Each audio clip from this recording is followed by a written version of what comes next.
Patrol 810. We've got our clout going down on Little River Road.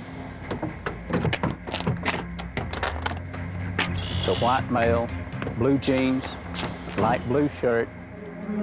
He's getting into a citation, driven by a white female. Looks like he got a purse, maybe a camera. Got into a blue Chevrolet, headed west on Little River Road. 700-415. 517 myself are east of Laurel Falls in position to make that stop. 700 copy. Let's go.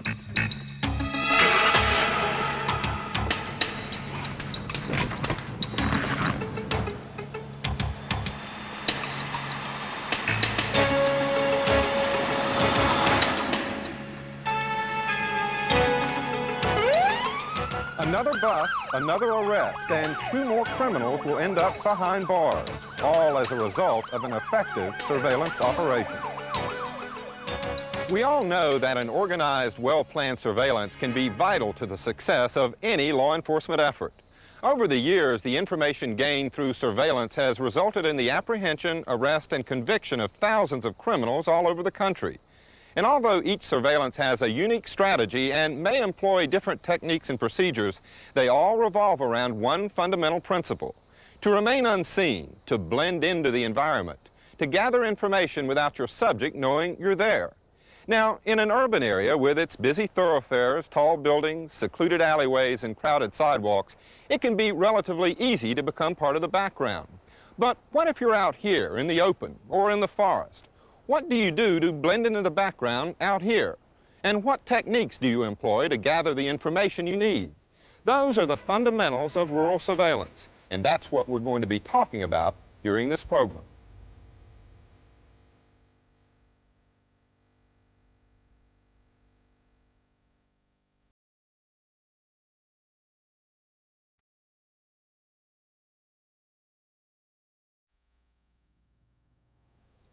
There are 2 fundamental principles that are key to the success of rural surveillance operations: thorough planning and preparation for the operation itself, and the proper application and execution of the surveillance strategy. Let's take a closer look at each of these fundamentals. Several factors should be considered, and some basic steps should be followed during the planning stage of any rural surveillance. The first step is to identify the objective of the surveillance. Make sure you know what you're trying to accomplish. You might want to obtain evidence of a crime or probable cause for an arrest or a search warrant. You might want to check on some informants or verify the information they've provided. A surveillance could also be employed to prevent someone from committing an illegal act, or in the case of our car clouters at the beginning of the program, to catch them during the actual commission of the crime. After determining the objective of the surveillance, you should then obtain and develop all the information you can about the subject or subjects of the surveillance. Get their descriptions and find out if any have a criminal record. Learn about their habits, the places they like to spend time. You should also look into the identities of all their known associates and get the descriptions of all the vehicles they use. All these pieces of information will help you later on when you're conducting your surveillance. Finally, try to determine the methods of operation employed by your subjects. What behavior do they illustrate during the commission of the crime? Do they carry any weapons? Is there a common thread to any of the actions they take? This information is crucial to the success of your mission and can be vital to your own survival. Make sure you have this information cold. But preparation for a surveillance goes far beyond learning all you can about your subjects. You should also gain full knowledge of the area where the surveillance is to occur. So make sure you conduct a thorough reconnaissance of the area well before any surveillance takes place. Determine if a vehicle can be used for transportation to and from the surveillance area, or if you will have to travel by foot. Also, during the reconnaissance, you should determine the surveillance strategy best suited for the area. One of the most reliable of these strategies is a stationary surveillance, where you sit and wait in seclusion for the action to come to you. This type of surveillance can be termed a reactionary approach to law enforcement. in that you choose a time and place for your surveillance operation based on the intelligence you've gathered regarding the case. If your intelligence is accurate, chances are your surveillance will be a success. During your reconnaissance, after you've located the spot from which your subjects are operating and you can determine that your surveillance will be stationary, your next step is to locate an area to set up your observation post. The primary consideration is to have a safe vantage point to witness the activity in sufficient enough detail. Don't choose an area so remote that you can't see anything, but be mindful to keep a safe enough distance to avoid detection.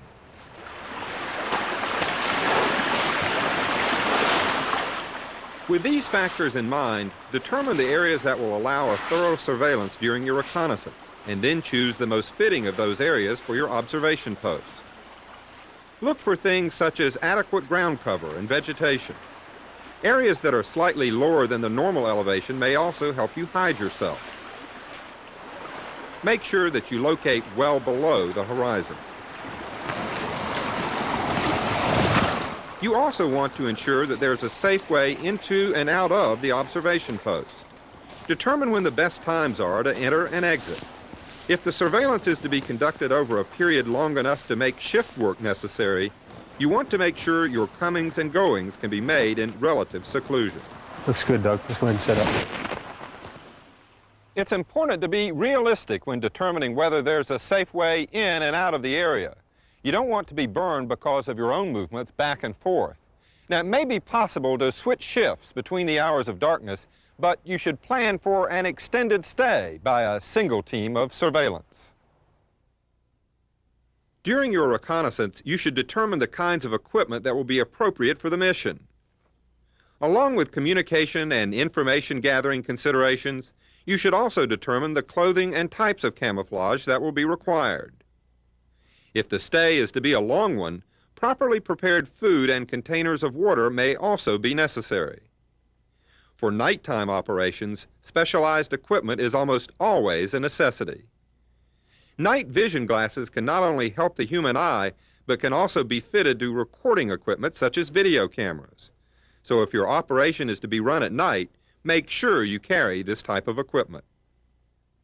The final step in the planning stage of a rural surveillance is to conduct a briefing for all of those who will be involved in the mission.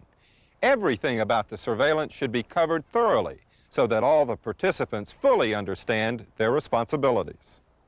Good morning, everyone. Let me direct your attention to the front of the room and the chart showing our primary operations area. The briefing should cover the nature of the surveillance, what the objective is, and all individual assignments. It should also include all known information of the subjects and their known accomplices, as well as a detailed description of the area in which the surveillance is to take place. The placement of the observation post, ingress and egress routes, and all time schedules should also be discussed. As the Fighting Creek Gap on Little River Road.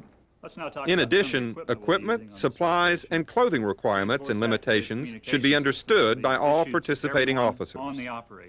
If there are any questions concerning any part of the mission, they should be answered now, not when you're out in the field. At the conclusion of the briefing, everyone should know everything about the pending operation. Which brings us to the surveillance itself. The most important thing during a surveillance is to be able to blend into the background, to become part of the environment, to become invisible, so to speak. And in order to be able to do this, several techniques and procedures should be considered. Let's look at these points one by one. The first factor to consider is clothing and camouflage. Your clothing should fit the weather conditions that will be prevalent during the surveillance and allow you to remain still and comfortable even on an extended surveillance. Make sure you carry warm clothing if necessary and the appropriate rain gear if required. Headgear can also be very useful. It will help keep you warm during cold weather and is also useful as part of your camouflage effort. The idea of camouflage is to help you blend into the terrain around you. There are several different types of camouflage clothing and accessories to help you do this, and an equal number of techniques in each of their uses. The practice of wearing camouflage actually began with primitive man. The spears, arrows, and clubs he used to hunt with had a limited range, and he therefore had to be able to move in close to his prey without being detected. He was able to accomplish this by tying leaves and sticks onto his body with leather cords. That would help him blend into the environment. The French and Indian War saw early American Rangers use a camouflaging technique they had learned from the Indians. By coloring their clothes with natural dyes, they were able to hide much more effectively from the enemy. Now, during World War II, Korea and Vietnam, and up until the present day, camouflaging techniques have become much more sophisticated and specific in their uses. Camouflages have been developed for just about every environment. The idea is to select the type camouflage that is appropriate for the area you will be in. For example, if you will be operating in a conifer hardwood forest, a good choice of camouflage would be the woodland camo pattern. If you are to be working in a wooded area where tall trees and dense green ground foliage are present, you might choose the tree bark green leaf camo pattern. A forest with low leaves and foliage might call for real tree, mossy oak, or ASAT camouflage. There are several other patterns of camouflage that have been developed for just about every kind of terrain. Make sure you choose the pattern that best suits your purpose. The choosing of your camouflage pattern is only the first step in becoming truly invisible, though. The shape and colors of the human body are distinct, and so the use of grass, twigs, leaves, even of camouflage cloth, they can be used to help break up the outline and to add color, contrast, and texture to help blur the image. As you can see by looking at these two officers, although they're both wearing the same type of camouflage clothing, one officer is much more hidden than the other. The appropriate use of grass, twigs, leaves, and strips of camouflage cloth has helped to break up his silhouette. In addition, the application of military face paint, charcoal, or plain old mud can reduce the reflective qualities of the skin on the face, neck, and hands. Gloves and face masks are very effective as well and can also protect you against insect bites. Let's go. These two officers are wearing the ultimate in camouflage, the ASAT 3D camo suit.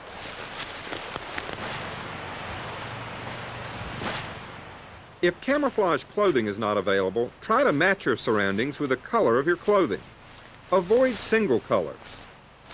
Nature provides a diverse mix of colors, textures, and contrasts, and you should do the same.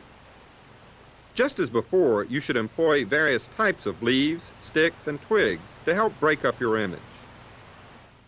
In all cases, you should avoid wearing any clothing or carry any equipment that reflects sunlight, such as this can, for instance.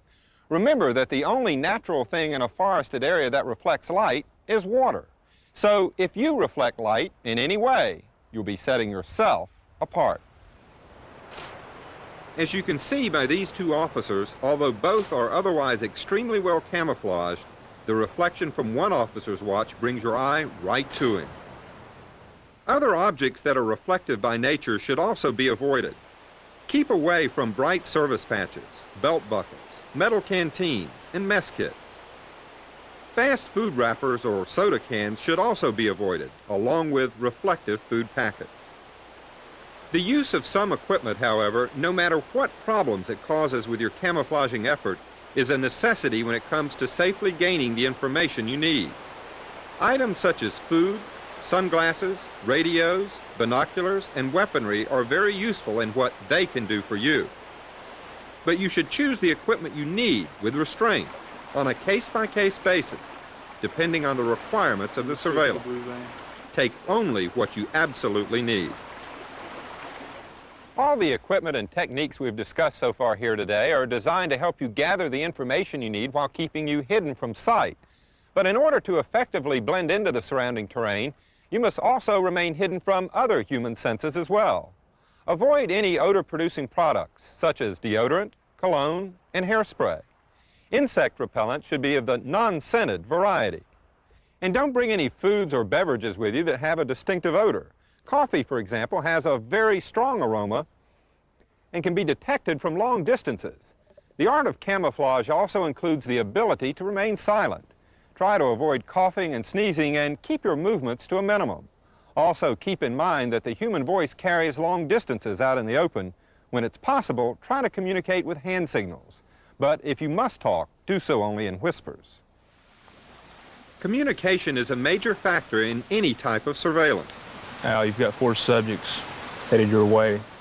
And if your coverage is over a wide area and other teams are involved, chances are you will be using radios as a means of communicating.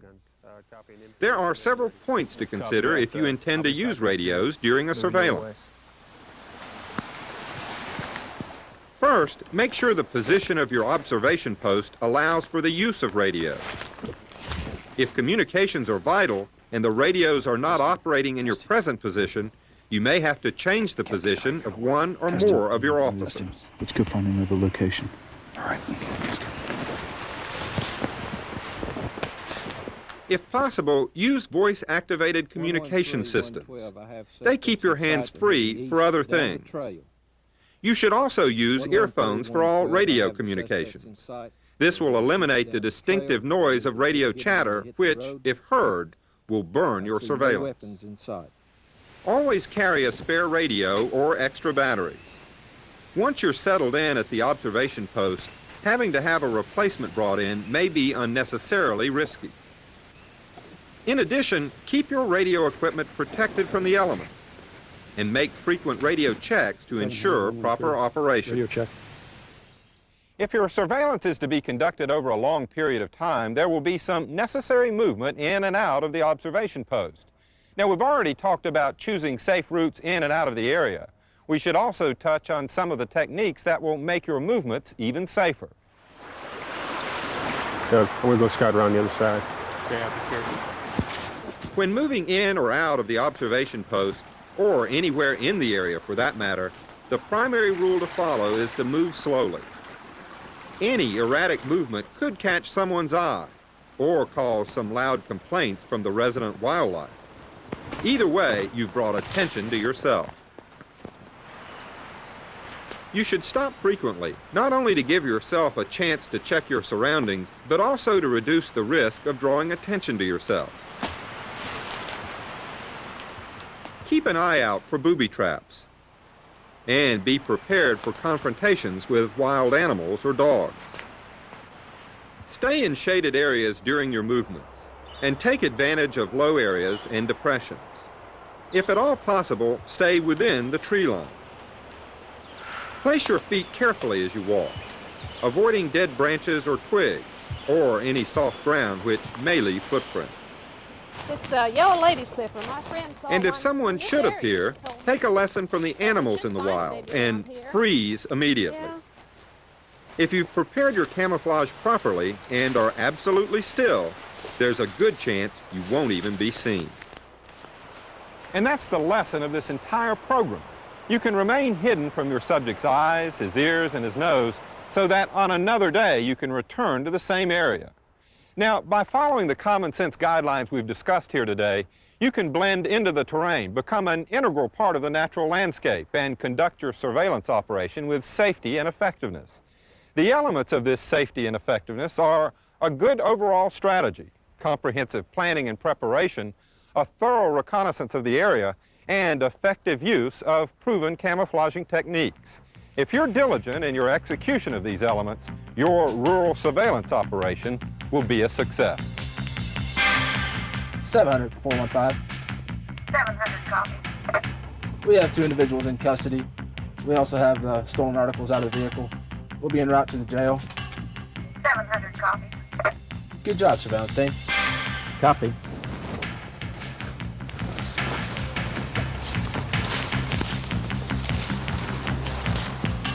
Good job, believe me. All right.